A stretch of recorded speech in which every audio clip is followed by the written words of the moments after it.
앞서 보신 것처럼 우리나라는 OECD 회원국 가운데 자살률 1위라는 오명을 벗지 못하고 있습니다. 지난해 자살 사망자 수와 자살률이 전년보다 다소 감소했으나 여전히 높은 수준인데요. 한국정신건강사회복지학회 자살예방분과 학회장이신 이은진 수원대학교 교수와 취재기자가 좀 더 자세한 이야기 나눠봤습니다. 최근 자살로 사망하는 사례가 늘고 있는데요. 한국생명존중희망재단에 따르면 자살자보다 자살을 시도하는 사람이 더 많은 것으로 나타났습니다. 교수님, 이렇게 추석도 지났고 가을로 이제 접어들고 있는데 이 시기에 자살자가 많이 늘어나는 이유가 어떤 건가요? 네, 두 가지 이유로 좀 살펴볼 수 있을 것 같습니다. 먼저 가족들과의 관계가 단절되신 분들은 추석 명절에 다른 사람들은 가족들과 즐거운 시간을 보내는데 본인은 힘들어도 대화할 사람이 없고 그러다 보면 이 세상에는 나밖에 없구나라는 그런 생각을 하게 되니까 자살을 하게 하는 그런 주요한 원인이 되는 것 같습니다. 또 다른 요인은 기존에 이제 안 만났던 가족들과 명절에 가족이나 친척들과 만나게 되면 고부 갈등 간의 이런 어떤 가족들 간의 관계의 갈등이 표면화될 수 있고요.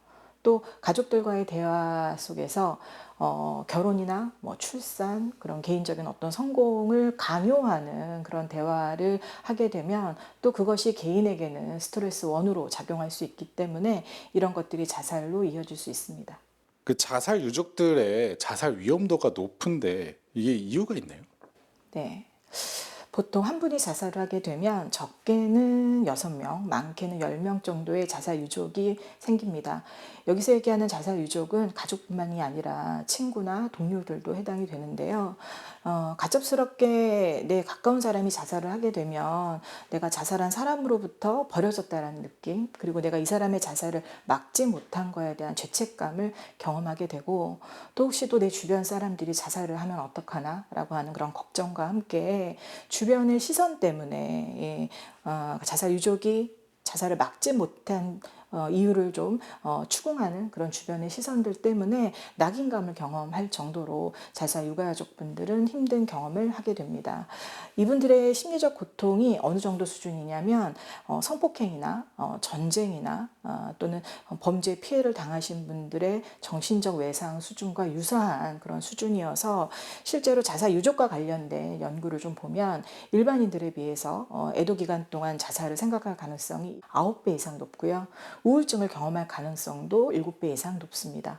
그리고 자살에 노출되지 않은 일반인에 비해서 자살할 가능성이 적게는 80배, 많게는 300배 정도 될 정도로 자살 유가족의 자살 위험성이 상당히 높습니다. 이렇게 자살 위험에 노출되고도 알지 못하는 경우가 많이 있는데요. 이런 분들을 위해서 좀 주변인들이 해줄 수 있는 일은 없을까요? 한국생명존중희망재단에서 실제로 자살로 사망하신 분들의 원인을 규명하기 위한 심리부검이라는 조사를 하고 있습니다.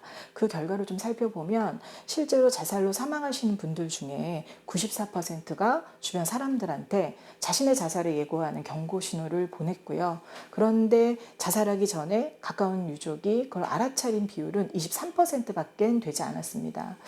저는 이 자살에 대한 민감성을 우리 모두가 가져야 된다라고 생각을 합니다.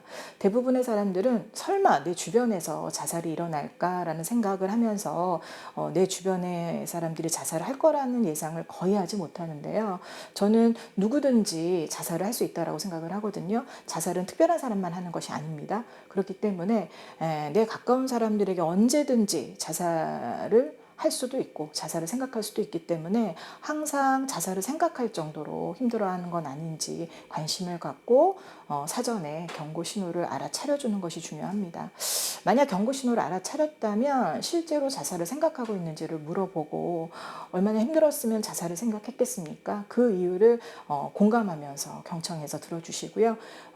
필요하다면 정신건강의학과나 각 보건소 산하에 있는 정신건강복지센터, 자살예방센터와 같은 전문기관에 연계해서 그분들의 자살을 막으려고 도움을 청해야 된다고 생각을 합니다. 네, 교수님 오늘 귀한 말씀 해주셔서 감사합니다.